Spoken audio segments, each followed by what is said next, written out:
Prashanti Swar YouTube channel. ఈరోజు video ఏంటంటే 31st నైట్కి మేము ప్రామిస్ కార్డ్స్ అయితే తీసాం కదా, ఆ ప్రామిస్ కార్డ్స్లో మాకు ఏమొచ్చాయని చెప్పి ఈరోజు ఈ వీడియో నేను మీతో నా ప్రామిస్ కార్డ్ అయితే మీతో షేర్ చేసుకోవాలని చెప్పి ఈరోజు వీడియో అయితే చేస్తున్నాను. నాకేమొచ్చింది, మా పిల్లలకి ఏమొచ్చిందని చెప్పి ఈరోజు వీడియోలో నాకైతే ఈరోజు వీడియో యెహోవా మీ ముందర నడుచునని చెప్పి వాగ్దానం. ఒకసారి మీరు కూడా మా వాగ్దానాలు చూడండి. ఓకే, నాకు వచ్చిన వాగ్దానం అయితే యెహోవా మీ ముందర నడుచును అనే వాగ్దానం వచ్చింది. ఆ వాగ్దానం కంటే ముందే నేను 10:30 నుంచి ప్రేయర్లో ఉన్నప్పటి నుంచి నాకు చిన్నప్పటి నుంచి తీసుకున్న వాగ్దానంలో ఈ వాగ్దానం నాకు స్పెషల్ అనే చెప్తాను నేను. ఎందుకంటే చిన్నప్పటి నుంచి తీసుకున్న వాగ్దానం తీసుకోవాలి కాబట్టి తీసుకున్నా అనేలాగా తీసుకున్నా. కానీ ఈ వాగ్దానం అయితే చాలా ప్రేయర్లో ఉండి ప్రేయర్ చేసుకొని కన్నీటి ప్రార్థన చేసి తీసుకున్న వాగ్దానం ఇది. నాతో నువ్వు మాట్లాడు అని చెప్పి నేను దేవుని బ్రతిమాలుకొని అట్లా నేను తీసుకున్న వాగ్దానం ఈ వాగ్దానం నేను చాలా కన్నీటి ప్రార్థనతో నాకంటే ఎవ్వరు లేరు అని చెప్పి ఆ వేలో నేను చాలా ఏడ్చాను. 2023లో మా మదర్ చనిపోయినప్పటి నుంచి నాకు కొంచెం లోన్లీగా అట్లనే ఉండింది. అంత బాగుంటా కానీ అట్లా అనిపిస్తూ ఉంటుంది.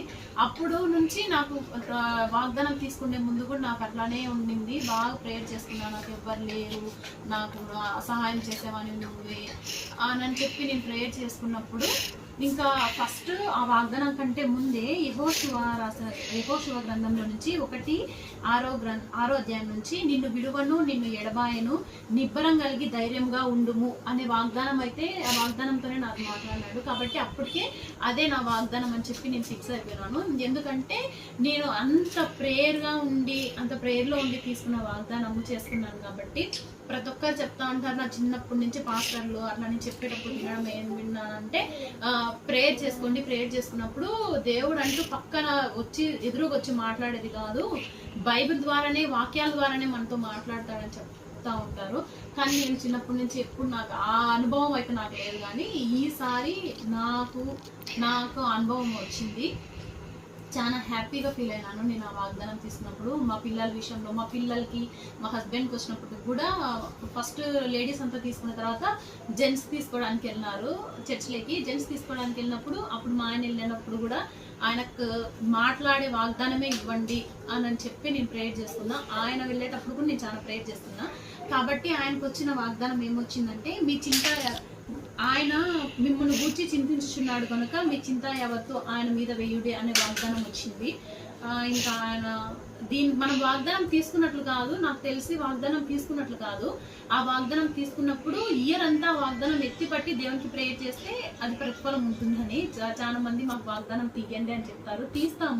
తీయడం కూడా మనము ఆ వాగ్దానాలని ఎత్తిపట్టి ప్రేయర్ చేయాలా. అది ఇంకా న్యూ ఇయర్ స్టార్ట్ అయిన తర్వాత ఇంకా మేము కొంచెం బాగానే అంటే మాకున్న పరిధిలో మేము బాగానే ఎంజాయ్ చేసినాము. చర్చికి వెళ్ళి వచ్చిన తర్వాత కేక్ కటింగ్, తర్వాత రెస్టారెంట్కి వెళ్ళి మళ్ళీ ఈవినింగ్ చర్చ్లో వీడియో గేమ్స్ అట్లా ఆడుకున్నాము. ఏదైనా కానీ ప్రతి ఒక్కరికి దేవుని యందు మామూలుగా మన ఈ లోకంలో ఎన్ని చేసినా ఏమున్నా కానీ ప్రతి ఒక్కరికి వాళ్ళ దేవుని మీద అయితే నమ్మకం అట్లా ఉంటుంది కదా. ఆ నమ్మకం పెట్టుకునే ఉండాలా. మనకు ఎవరు ఉన్నా లేకపోయినా మన దేవుడు అయితే మనకు ఉంటాడు. కాబట్టి థ్యాంక్ యూ. ఈ వీడియో మీకు నచ్చినట్లయితే like, share and subscribe. Thank you for watching.